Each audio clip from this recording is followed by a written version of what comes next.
اعوذ باللہ السمیع العلیم من الشیطان الرجیم من ہمزہ ونفخہ ونفثہ بسم اللہ الرحمن الرحیم الحمدللہ رب العالمین والصلاة والسلام علی اشرف الانبیاء والمرسلین اما بعد رب اشرح لی صدری ویسر لی امری واحلل عقدۃ من لسانی یفقہوا قولی بسم اللہ الرحمن الرحیم اولئک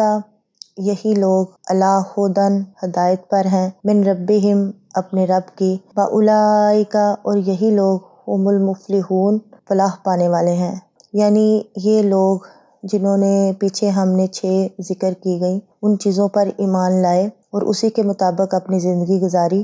تو ان کے بارے میں یہ خوشخبری دی گئی ہے کہ یہ لوگ اپنے رب کی ہدایت پر ہیں، یعنی بڑی ہدایت پر ہیں، اور یہی لوگ کامیاب ہیں، یعنی نہ صرف دنیا میں کامیاب ہیں بلکہ آخرت میں بھی ان کو ان کے اعمال کے نتیجے میں جنت، اللہ کی رضا، اللہ کی خوشنودی، یہ ساری چیزیں ان کو ملیں گی، اور یہ اللہ کا وعدہ ہے کہ وہ انہیں ہدایت بھی دے گا اور جنت بھی دے گا۔ اگلی آیت میں فرمایا جا رہا ہے ان الذین، بے شک جو لوگ کفروا کفر کرتے ہیں، سواء برابر ہے، علیہم ان پر، انذرتہم آپ ڈرائیں انہیں، ام یا لم نہ تنذرہم ڈرائیں انہیں،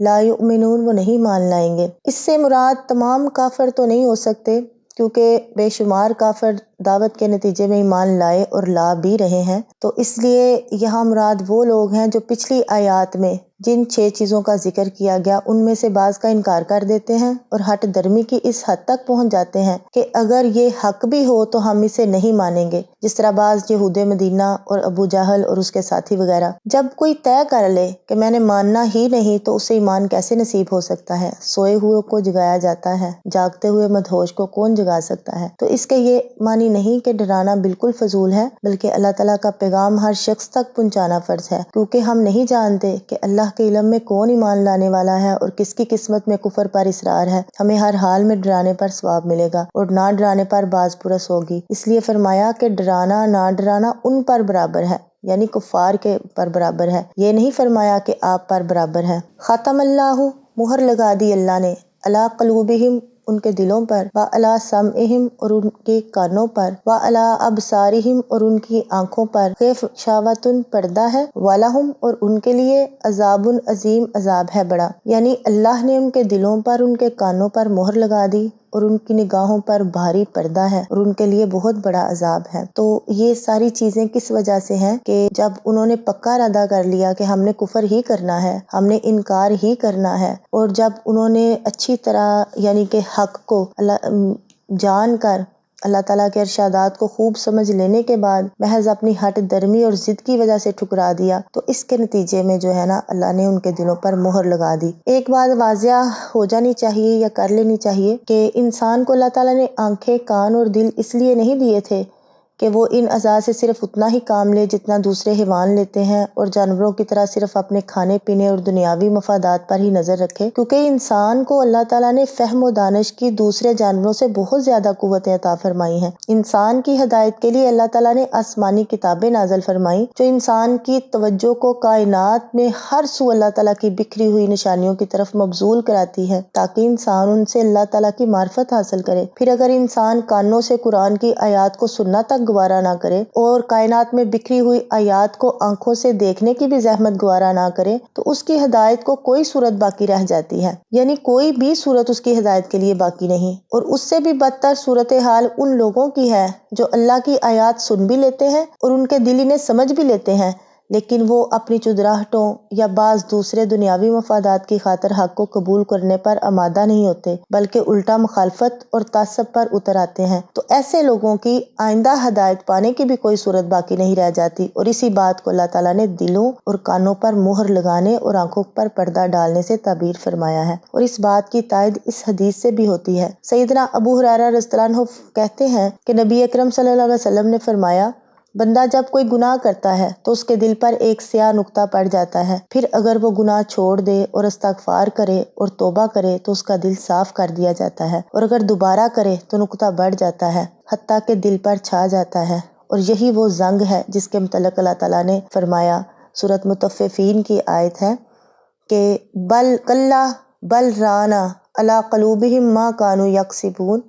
ہرگز نہیں بلکہ زنگ بن کر چھا گیا ہے ان کے دلوں پر جو وہ کماتے ہیں۔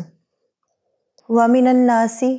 اور لوگوں میں سے مَن یقولُ جو کہتے ہیں آمنا ہم ایمان لائے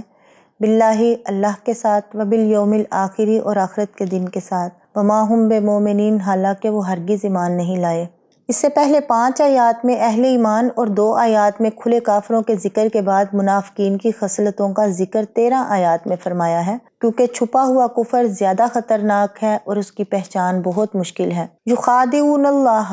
دھوکہ دیتے ہیں اللہ کو، والذین اور ان لوگوں کو آمنوا جو ایمان لائے، وما یخدعون اور نہیں دھوکہ دیتے الا انفسہم مگر اپنی ہی جانوں کو، وما یشعرون اور وہ شعور نہیں رکھتے۔ یعنی یہ جو یخادعون ہے اس کا ترجمہ دھوکہ بازی ہی کیا گیا، یعنی وہ دل میں کفر چھپاتے ہیں اور ایمان کا دعویٰ کرتے ہیں اور سمجھتے ہیں کہ ہم اللہ تعالیٰ اور ایمان والوں کو دھوکہ دینے میں کامیاب ہیں، حالانکہ دھوکہ ان کے ساتھ ہو رہا ہے کہ دنیا میں انہیں مسلمان قرار دیا گیا اور انہیں مسلمانوں والے حقوق اور فوائد حاصل رہے، مگر آخرت میں وہ آگ کے سب سے نیچے حصے میں ہوں گے۔ فرمایا ان المنافقین بے شک جو منافق ہیں یخادعون اللہ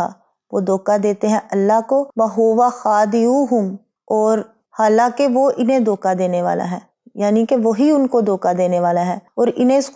اس خود فریبی کا شعور بھی نہیں۔ وہ یہ نہیں سمجھتے کہ اگر وہ اللہ اور مومنوں سے دغا بازی کرنا چاہیں بھی تو ایسا نہیں کر سکتے، کیونکہ اللہ تو دلوں کے راز تک جانتا ہے اور ان کے ارادے اور ان کی حرکات سے مسلمانوں کو اپنے رسول صلی اللہ علیہ وسلم کے ذریعے مطلع کر دیتا ہے۔ اس طرح ان کی دغا بازی کا وبال انہی پر پڑے گا اور وہی ذلیل و رسوا ہوں گے۔ فی قلوبہم ان کے دلوں میں مرضٌ بیماری ہے، فزادہم اللہ تو بڑھا دی ان کی اللہ نے مرضاً بیماری، وَلَهُمْ اور ان کے لیے عذاب علیم عذاب ہے دردناک، بما کانوا یکذبون اس وجہ سے کہ وہ جو تھے جھٹلاتے۔ فی قلوبہم یعنی کہ ان کے دلوں میں جو مرض ہے وہ کس چیز کا ہے؟ وہ منافقت کا ہے، نفاق کا ہے، دین اسلام سے نفرت اور مسلمانوں سے حسد اور عناد ہے۔ پھر جو اسلام اور اہل اسلام کی جو شان و شوکت ہے وہ بڑھتی گئی تو ان کی بیماری میں بھی اضافہ ہوتا گیا، یعنی ان کی بیماری میں بھی اضافہ ہوتا گیا کہ وہ منافقت مزید بڑھتی گئی۔ حالانکہ ان کو تو یہ سمجھنا چاہیے تھا کہ یہ دین سچا ہے اور ہم اپنے آپ کو بدلیں، ہم جو ہے وہ توبہ کریں، اپنے آپ کو سنوار لیں، اپنی اصلاح کر لیں، لیکن وہ مزید جو ہے نا وہ ہٹ درمی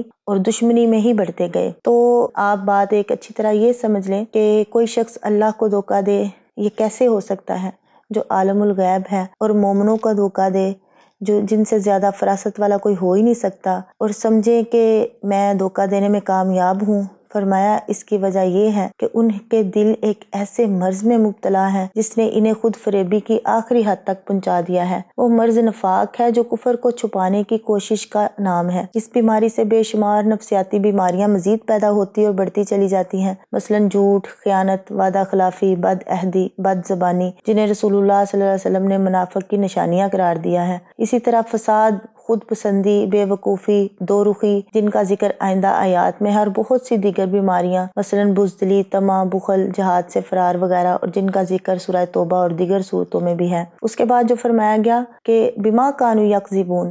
یعنی منافقین باطن میں کافر ہونے کی وجہ سے عذاب عظیم کے مستحق تھے، تو اب اسلام کے جھوٹے دعوے کی وجہ سے عذاب علیم یعنی دوہرے عذاب کے حقدار ہیں۔ اور ویسے بھی جو منافقین کی سزا ہے اس بہت سخت ہے، کیونکہ انہی کے بارے میں فرمایا گیا